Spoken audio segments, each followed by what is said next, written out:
हो सकता है किसी प्रकार का सेक्सुअल डिसफंक्शन हो। तो जैसे आपको पता है कि भारत में, इंडियन पर्सपेक्टिव में आपको बोल रहा हूँ कि सेक्स को एक बहुत बड़ा टैबू माना जाता है।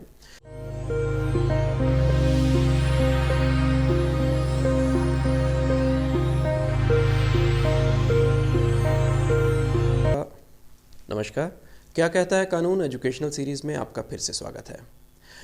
पिछले वीडियो में आपने देखा कि मैंने बताया था कि जो आपके दाम्पत्य संबंध हैं यदि टूटने के कगार पर हैं, तो मैंने एक सीरीज़ चलाई है जिसके अंदर मैं आपको 8 प्रकार बता रहा हूँ आपकी मैरिज काउंसलिंग की श्रृंखला को आगे बढ़ाते हुए, कि आप उसमें देख लें कि आपको मैरिज काउंसलिंग किस प्रकार से करनी है, आपके कौन कौन से वो पॉइंट्स हैं जिसके अंदर आपको काम करना है।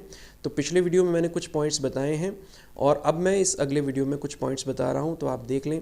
तो आइए देखते हैं प्रॉब्लम नंबर 3। प्रॉब्लम नंबर 3 है साइकोलॉजिकल प्रॉब्लम। जी हाँ, आपने ठीक सुना, मनोवैज्ञानिक विकार। अगर किसी पार्टनर को कोई मनोवैज्ञानिक विकार है, अब आप कहेंगे जी मनोवैज्ञानिक विकार क्या है, हमने तो कभी मनोचिकित्सक के पास गए नहीं, कभी हम साइकोलॉजिस्ट के पास गए नहीं, हमें तो मालूम ही नहीं साइकोलॉजी होता क्या है, ये हो क्या रहा है हमारे साथ। मनोवैज्ञानिक विकार के कुछ लक्षण हैं। देखिए, यदि आप में दोनों में से किसी में है तो तुरंत सावधान हो जाएं और उनको दूर करने का प्रयास करें। मैं आपको बताता हूँ क्या क्या मनोवैज्ञानिक लक्षण हैं। छोटी छोटी बात पे आप अपने पार्टनर को गाइड करने लगते हैं, आप अपने पार्टनर में कमियां ढूंढने लगते हैं। आपका पार्टनर कोई काम कर रहा है तो आप उसमें कमी निकाल के खुश होते हैं और आप उसे बताते हैं कि ये काम ऐसे नहीं, ये काम ऐसे होना चाहिए था। You always try to guide and catch hold of the every situation of your partner. वो जो भी कर रहा है, जहाँ भी जा रहा है, आप उसकी एक एक बात का हिसाब रखने लग जाते हैं, उसको बताते हैं कि तुम यहाँ पर गलत हो। वो कोई काम कर रहा है तो बताते हैं ये काम इस तरह से होना चाहिए था। आप उसके बारे में सस्पिशियस हो जाते हो।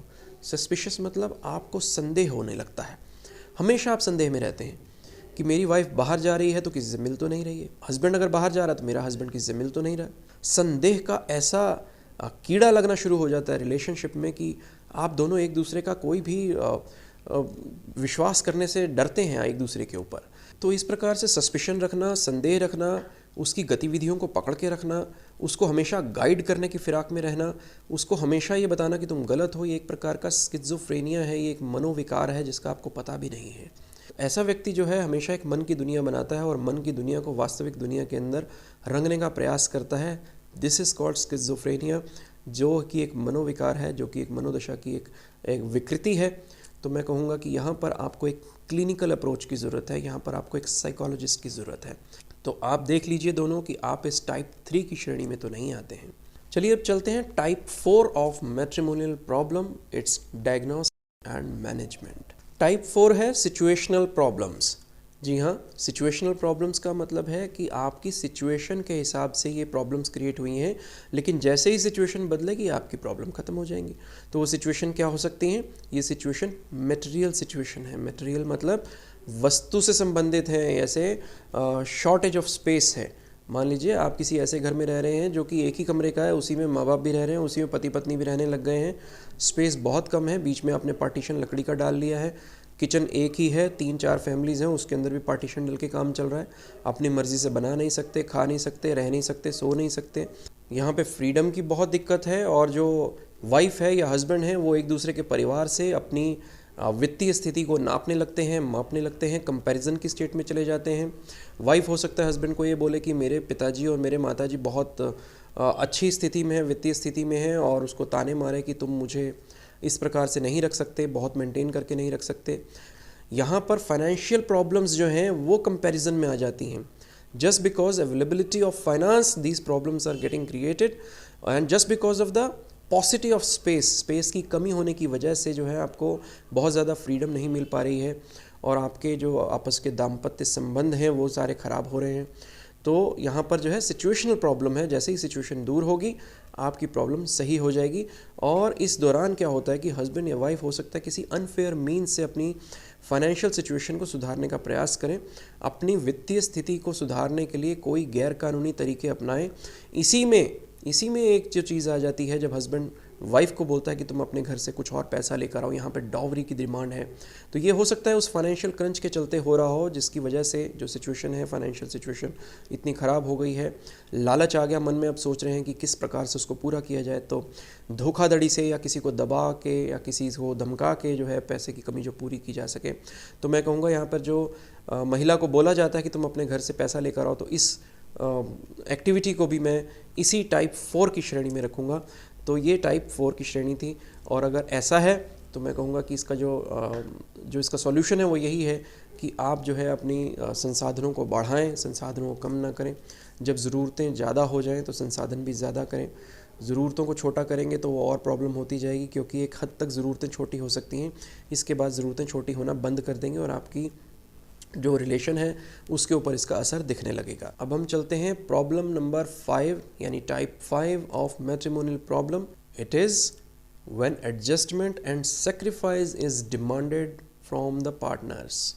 जब आप में से एक व्यक्ति या आप में से दोनों व्यक्ति इतने व्यस्त हैं, आपको सेक्रीफाइस करने पड़ते हैं, आपकी जॉब के प्रति जो है आपके डेडिकेशन बहुत ज़्यादा है, वहाँ पर जॉब आपकी बहुत डिमांडिंग है, आप अपनी फैमिली को टाइम नहीं दे सकते हैं, जो इन प्रकार की सेवाओं में हैं, जिनकी नाइट शिफ्ट्स हैं या फिर शिफ्ट्स इस प्रकार की हैं जो कोई टाइम ही नहीं आने जाने का, बहुत ज़्यादा काम है, तो इनके जो मैट्रिमोनियल रिलेशंस हैं यहाँ पर ख़राब होने शुरू होते हैं। यहाँ पर आपको चाहिए कि इसमें अपने जॉब में यानी अपने वर्क में और अपने रिलेशन में, दोनों में आपको एक बैलेंस बना के रखना पड़ेगा। तो दूसरा पार्टनर या तो समझे, शादी करने से पहले समझे कि I am getting married to a person whose job profile is like this. मैं ऐसे व्यक्ति से विवाह करने जा रहा हूँ या करने जा रही हूँ जिसका जॉब प्रोफाइल ऐसा है। कोई एयर होस्टेस हैं, उनके पति जो है उनको मालूम है कि वो एयर होस्टेस हैं, वो 3 दिन हो सकता है बाहर रहें, फ़्लाइट में कभी भी आना जाना पड़ सकता है, उनके साथ ये प्रॉब्लम आ सकती है। पैरामिलिट्री फोर्सेस के लोगों के साथ प्रॉब्लम आ सकती है, आर्म्ड फोर्सेस के पर्सनल के साथ प्रॉब्लम आ सकती है, डॉक्टर्स के साथ आ सकती है जिनकी ड्यूटीज़ बहुत देर देर तक चल सकती हैं, कभी भी बुलाया जाता है, कभी भी जाना पड़ सकता है, इमरजेंसीज़ में जाना पड़ सकता है। तो यहाँ पर मैं कहूँगा आपको बहुत ज़्यादा एडजस्टमेंट की ज़रूरत है। यहाँ पे दोनों पार्टनर्स समझें कि जो उनकी लाइफ है, उनके पार्टनर की जो लाइफ है वो एडजस्टमेंट और सेक्रीफाइस मांगती है, और उसको एडजस्टमेंट और सेक्रीफाइस न केवल उनको बल्कि आपको भी करना पड़ेगा। आइए अब हम चलते हैं type 6 of matrimonial problem. Type 6 क्या है? टाइप 6 है जहाँ पर आपके जब रिलेशंस जो हैं एक दूसरे पर थोप दिए जाते हैं, जब रिलेशंस एक दूसरे पे लाद दिए जाते हैं, जैसा कि बहुत सारा अरेंज्ड मैरिज के केसेस में होता है। आज के परिप्रेक्ष्य में बात कर रहा हूँ, पहले तो होती ही अरेंज मैरिजेस थी और वो बहुत सक्सेसफुल होती थी, लेकिन आज अरेंज मैरिजेस बहुत ज़्यादा सक्सेसफुल नहीं हैं। हर कोई प्रोग्रेसिव है, प्रगतिशील है अपनी लाइफ में, वो अरेंज मैरिज में ज़्यादा बिलीव नहीं करता, लव मैरिजेस में बिलीव करता है, या एटलीस्ट इतना तो कि अपना जीवन साथी खुद देख के चुन के और उससे विवाह करने में ज़्यादा विश्वास रखता है। लेकिन ये भी कोई गारंटी नहीं है कि मैरिज बहुत ज़्यादा चलेगी। तो चलिए हम फिर से वहीं आते हैं कि जो अरेंज मैरिजेज़ हैं उसके अंदर ये प्रॉब्लम आ सकती है।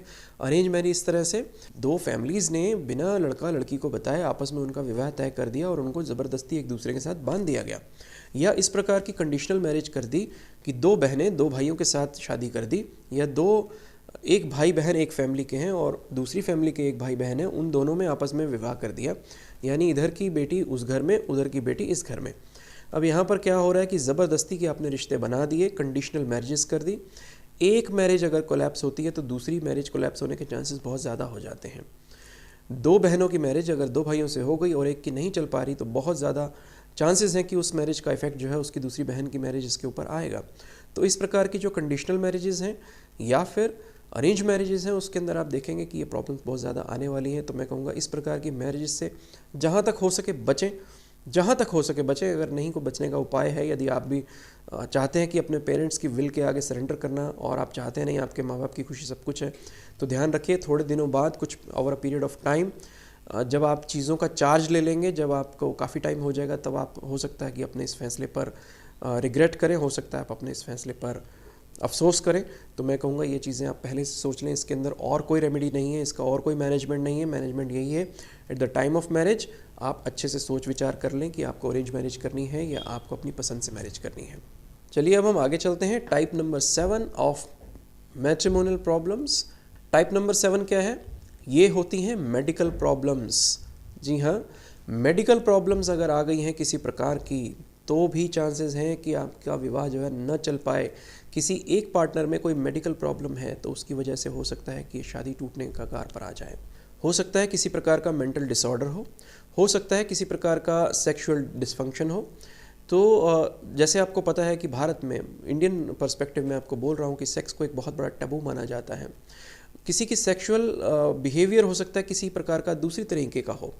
एक परिवेश से कोई लड़का आ रहा है, एक परिवेश से कोई लड़की आ रही है और उन दोनों के सेक्सुअल बिहेवियर अलग अलग हो सकते हैं। वो दोनों मैच ही नहीं करें तो भी दिक्कत आ सकती है, या सेक्सुअल डिसफंक्शन हो सकता है। इम्पोटेंसी है, इम्पोटेंट अगर कोई हो गया है तो उसके तलाक का एक बहुत बड़ा आधार है, मैरिज टूटने के कगार पर आ सकती है।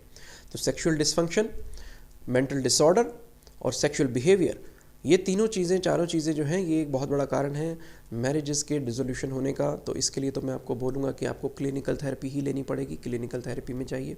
और यदि फिर भी इलाज नहीं है तो हस्बैंड को और वाइफ को पूरा पूरा हक है कि वो दोनों अलग हो सकते हैं, वहाँ पर सेपरेट हो सकते हैं। चलिए अब हम आगे बढ़ते हैं। Type 8 of marital problems, it's diagnostic and management, ये लास्ट है। इन 8 कैटेगरीज़ में ही आपकी पूरी काउंसलिंग मैंने कर दी है, आपको रीजंस बता दिए हैं। इन्हीं रीजंस में से आपको एक चुनना है या 2-3 चुनने हैं, या जो भी देख लीजिए आपकी लाइफ पे कौन सा फिट बैठ रहा है, उसी के ऊपर आपको काम करना है। अब टाइप 8 जो है वो है हमारा एक एक्सेप्शनल है। एक्सेप्शनल वो ऐसा है कि वो सारे अपवादों से परे है। यहाँ पर एक अलग तरह की मैरिज हो रही है। वो मैरिज ऐसी है कि वो शुरू से ही हमें लगता है कि नहीं होनी चाहिए थी। The marriage is a wrong marriage right from the inception. उसके शुरू होने से ही, उसके from the day one the marriage was not suitable. The people who are getting married are not suitable for each other. Simply, साधारण तरीके से मैं बोलूँ तो दो लोग जो हैं वो एक दूसरे के लिए बने ही नहीं है, एक बार देखने से लगता है। एग्जाम्पल मैं आपको दे देता हूँ। जैसे कोई सेमी इलिटरेट ट्रक ड्राइवर है तो उसको कैसी वाइफ चाहिए, आप बताइए। एक सेमी इलिटरेट ट्रक ड्राइवर है, उसको किस प्रकार की वाइफ चाहिए? यदि वो कोई एंथ्रोपोलॉजी पढ़ने वाली स्कॉलर के साथ उसकी शादी कर दी जाती है, या किसी डॉक्टर की एक पुलिस कांस्टेबल के साथ शादी कर दी जाती है, जहाँ पर फील्ड ही दोनों के अलग हैं, जहाँ पर उनकी सोच ही बिल्कुल अलग है, तो यहाँ पर जो मैरिज है वो डे वन से एक मिस्टेक है। The marriage itself is a mistake, a big mistake from the day one. वो बैठती ही नहीं है आपस में, वो मैच ही नहीं करेगा आपको। उन दोनों के बिहेवियर, उन दोनों की एक्सपेक्टेशन, उन दोनों के बिहेवियर और उन दोनों का जो रिस्पॉन्स है वो मैच नहीं करेगा। तो ऐसी मैरिजेस टिपिकल एग्जांपल्स हैं from the day one, these marriages are a big mistake. तो यही है, मैंने आपको 8 कारण बता दिए हैं, 8 टाइप बता दी हैं जिसके अंदर आपकी मैरिज काउंसलिंग होनी चाहिए। आप पहले ये करेंगे कि पहले इन 8 कारणों में से देख लेंगे कि आपकी प्रॉब्लम क्या है और उस प्रॉब्लम को आप सॉल्व करने का प्रयास करेंगे, तब आपकी मैरिज बच सकती है। और मीडिएटर भी यही करेगा। मीडिएटर के पास भी और कोई पावर नहीं है आपको ज़बरदस्ती दोनों को विवाह सूत्र में बांधे रखने की, ना उसकी कोई इस प्रकार की जिम्मेदारी बनती है कि आपको बांध के ही दिखाए। उसकी ज़िम्मेदारी ये है कि आपकी प्रॉब्लम्स को पॉइंट आउट करे, आपको उन ग्रे एरियाज़ में ले जाए, उन डार्क एरियाज़ में ले जाए जहाँ आपकी प्रॉब्लम लाई करती है, जहाँ आपकी प्रॉब्लम एक्चुअल है, और वहाँ आपको पॉइंट आउट करे और वहाँ से आपको बाहर निकाल कर लाए। आपके 8 पॉइंट मैंने आपको बता दिए हैं और आपकी पूरी मैरिज काउंसलिंग इसी वीडियो में मैंने आपकी कर दी। हालांकि वीडियो लंबा हो गया, लेकिन ये वीडियो आप तक बहुत बेनिफिट होगा।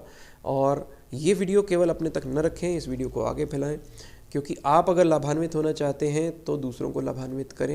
ये वीडियो फैलेगा, सब तरफ घूमेगा। हो सकता है इस तरह से हम कुछ मैरिजेस को बचा सकें, कुछ मैरिजेस को लिटिगेशन में जाने से बचा सकें।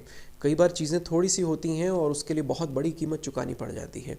बहुत बड़ी कीमत चुका पाने के बाद कुछ एक्शंस ऐसे हो जाते हैं जो कि इरिवर्सिबल होते हैं, जिनको वापस नहीं लिया जा सकता, जिनको रिवाइंड नहीं किया जा सकता टेप की तरह। ये एक बार आगे चले गए तो पीछे आना बड़ा मुश्किल हो जाता है। तो ऐसे किसी भी स्टेप लेने से पहले मैं कहूँगा कि आप मैरिज काउंसलर के पास जाएं, आप मीडिएटर के पास जाएं। आप मुझे यहाँ पर मेल कर सकते हैं, ऊपर लिखा हुआ है क्या कहता है कानून@gmail.com, यहाँ पे मुझे मेल कर सकते हैं। नीचे कमेंट बॉक्स में लिख सकते हैं, मैं हो सकता है आपकी हेल्प करूँगा, जितना हो सकेगा हेल्प करूँगा। जितनी आपको काउंसलिंग की ज़रूरत है तो आप मुझसे काउंसलिंग ले सकते हैं, मैं आपके उत्तर कमेंट बॉक्स में दे दूँगा। अगर मेल भेजते हैं तो मेल के थ्रू भी मैं आपको उत्तर दे दूंगा। यदि और कुछ आप चाहते हैं कि मैं किसी के बारे में वीडियो बनाऊं, अगर आपकी कोई ख़ास परेशानी है, उससे कैसे बाहर आना है और भारत का कानून क्या कहता है, तो आप मुझे कमेंट बॉक्स में लिख सकते हैं। मैं कमेंट बॉक्स में से पढ़ के और वीडियो बना के कोशिश करूँगा कि आपकी समस्याओं का समाधान करूँ। जाते जाते यही कहूँगा कि जानकार बनिए, कानून की जानकारी आपको सशक्त बनाती है, आपको एम्पावर करती है, because knowledge is the power. And when you know your rights, you stand for it, you know your duties, you know your rights, what are your rights, you are not exploited and you do not exploit also. आप exploit करते भी नहीं हैं, exploit होते भी नहीं हैं. तो इसी के साथ मैं वही अपनी पंक्तियाँ जो लास्ट में जाते हुए दोहराता हूँ, यही कहूँगा कि law is the king of Kings and law is the mightiest of all.